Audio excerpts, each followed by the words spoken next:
ہم حرام کام کا ارتکاب کر رہے ہیں اور ہم سب مسلمان ہیں. ہمارا ایمان اور عقیدہ اس بات پر ہے کہ اس دنیا کے اندر ہمیں ہمیشہ نہیں رہنا ہے, یہاں سے مر کر کے اللہ کی بارگاہ میں جانا ہے. جب اللہ کے یہاں جائیں گے اور اللہ رب العالمین ہم سے ایک ایک لمحے کے بارے میں سوال کرے گا, پوچھے گا, تو کیا جواب دیں گے اللہ کو, کیا کہیں گے؟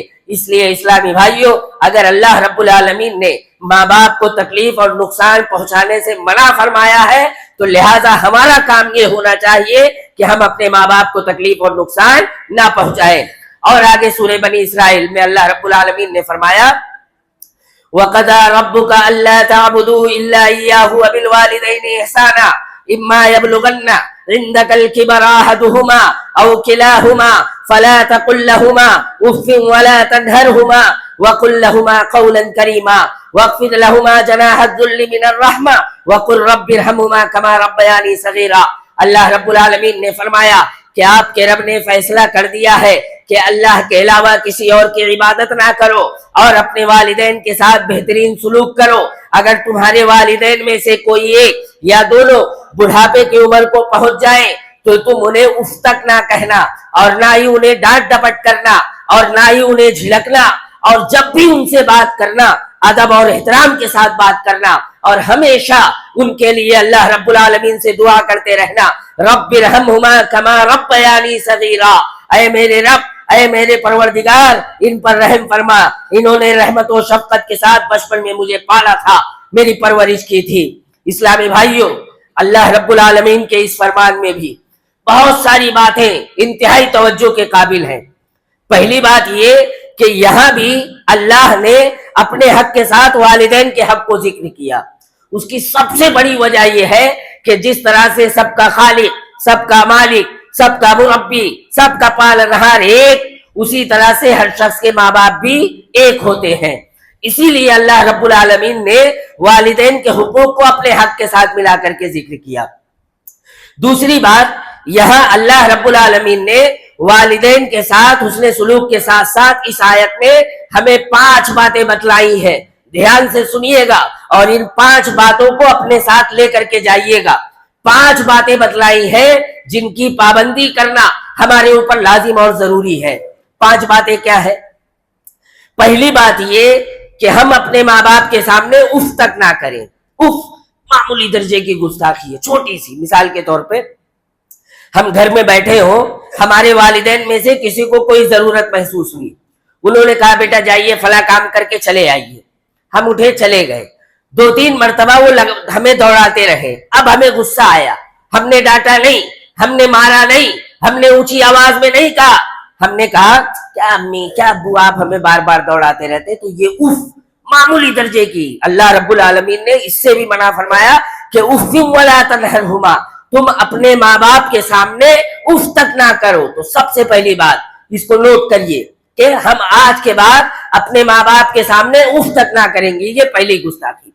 دوسری بات جو سورہ بنی اسرائیل کی آیت سے معلوم ہوئی وہ یہ ہے کہ ہم اپنے ماں باپ کی ہر طرح سے حفاظت, ہر طرح سے ان کی دیکھ بھال کریں گے.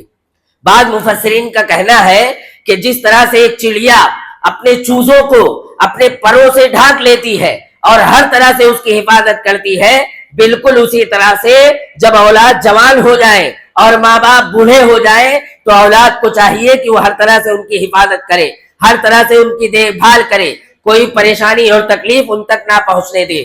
تو یہ ہم والدین, ہم اولاد کی ذمہ داری ہے کہ جب ہمارے ماں باپ بڑھاپے کی عمر کو پہنچ جائیں تو ہم ان کا ہر طرح سے حفاظت کریں, ہر طرح سے دیکھ بھال کریں. یہ دوسری بات ہے. آج کی صورتحال اگر ہم دیکھیں, ہم اما ابا کو گاؤں دیہات میں چھوڑ کر کے چلے آتے ہیں بمبئی کمانے.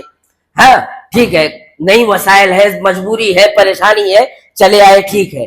ہم اپنے بیوی بچوں, بال بچوں سب کو لے آئے, وہاں اما کو چھوڑ دیا, اما رہ رہی, کھا پی رہے, جی رہے. مہینے 15 دن میں امی کا فون آیا, بیٹا چشمہ ٹوٹ گیا ہے, آج گوشت کھانے کا دل کر رہا ہے. تو ہم اولاد یہاں سے جو تڑاکے دار تڑکا لگاتے ہیں, زوردار جھٹکا دیتے ہیں انہیں, وہ یہ کہ ابھی تو چشمہ دلایا تھا, کیا ضرورت ہے نیا لینے کی, ٹوٹا پھوٹا کام چلاؤ, کیا ضرورت ہے گوشت کھانے کی, روز پیسہ لیتے ہو, ہم اتنا تھوڑی کما رہے. ہماری یہ ڈانٹ پٹکار ہوتی ہے. بچپن میں جب ہم ابا سے کہتے ہیں ابا مجھے فلاں چیز چاہیے, یا عید وغیرہ کا موقع آ جائے اور جب ہم ابا سے فریاد کریں ابا ہمارا کپڑا نہیں آیا,